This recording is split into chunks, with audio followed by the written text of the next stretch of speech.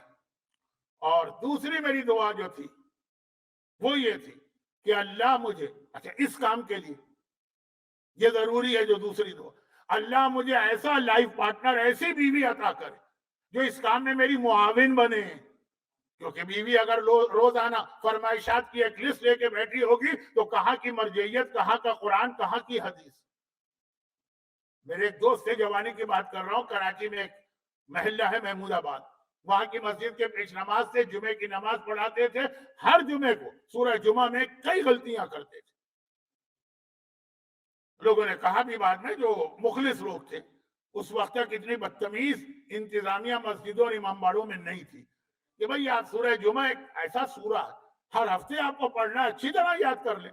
کہ یاد کر کے آتا ہوں، جب یہ سوچتا ہوں گھر جاؤں گا اور میرے بچے تو بھوکے پڑے، کیا ایک پیش نماز کی کیا تنخواہ ہوتی ہے، ان کے لیے روٹی کا انتظام کہاں سے کروں گا جب میری بیوی مجھ سے کہے گی کہ میں تو فاقے کر دوں گی، یہ جو بچیاں اس وقت بھوک سے نڈھال ہیں میں کیا جواب دوں گا۔ سورہ جمعہ ہو کہ نماز ہو، سب میرے ذہن سے نکل جاتا۔ ہمارے علماء نے بڑا ٹف ٹائم گزارا ہے، اور جو کمرشل نہیں ہوئے ہیں وہ ابھی بھی یہ ٹف ٹائم گزار رہے ہیں، اور شاید یہ بھی ایک ریزن ہو کہ بہت سو کو کمرشل بننا پڑ رہا ہے، لیکن یہ موضوع کل کا ہے، آج کا نہیں، ابھی سے بتا دوں۔ تو خلاصہ یہ، بیوی ایک اچھی ملی، الحمدللہ اللہ نے ایسی بیوی دی، اس کی وجہ سے میں مرجع بنا۔ اور تیسری تمنا یہ ہے کہ شہادت مجھے ملے، اب تو اس کا انتظار کر رہا ہوں، 85 سال سے انتظار کر رہا ہوں شہادت ملے۔ تو تم دھمکی دینے آئے ہو؟ اچھا وہ واقعہ اپنی جگہ، اس کا جملہ کیا تھا؟ بیوی ایسی ملے جو دین کے کام میں میری مددگار ہو۔ اور یہ بہت اہم ایک موضوع ہے امام زمانہ کے لیے بھی اور کربلا کے لیے، بہت اہم موضوع ہے۔ دونوں طرف اگر صحیح بیوی ملی تو آپ کی بھی زندگی بن جائے گی، دنیا اور آخرت کی، اور دین کے لیے بھی انتہا سے زیادہ فائدہ مند ہوگی۔ اور اگر غلط بیوی ملی تو یاد رکھیے، خالی آپ کی دنیا تباہ نہیں ہوگی، ہو سکتا ہے وہ آپ کی آخرت بھی تباہ کر دے۔ ایک طرف ہمارے پاس مثلاً یہ آغا کوئی کا تو ایک بطور مثال ایک واقعہ آ گیا کہ بیوی ملی تو خوئی کے علاقے کا رہنے والا ایک نوجوان مرجعیت کی اس اعلیٰ ترین منزل پہ پہنچا۔ اب آئیے مقداد کی بیوی، مقداد، اب میں پورا تو بیوی پہ الزام نہیں ڈالتا، لیکن مقداد پیغمبر کے وہ صحابی ہیں جن کے بارے میں حدیثیں میں 2 دن پہلے بیان کر چکا ہوں، جن میں سے ایک حدیث یہ تھی کہ معصوم نے کہا کہ ایک مسئلے میں مقداد سلمان سے بھی زیادہ افضل ہے۔ ہاں اوورال سلمان سب سے افضل، وہ ساری چیزیں آ چکی۔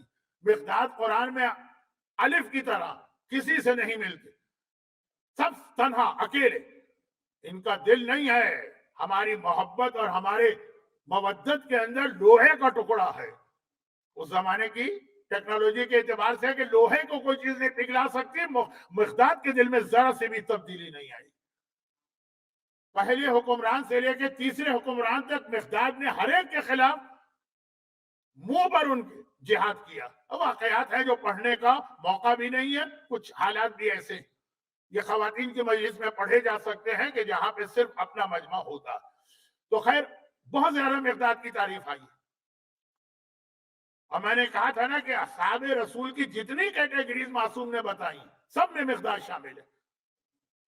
ارکان اربعہ کہا کہ یہ دنیا 4 پلر پر قائم ہے، ان میں سے ایک مقداد۔ پیغمبر نے کہا اللہ نے مجھے 4 ہستیوں سے محبت کا حکم دیا ہے، اس میں مقداد۔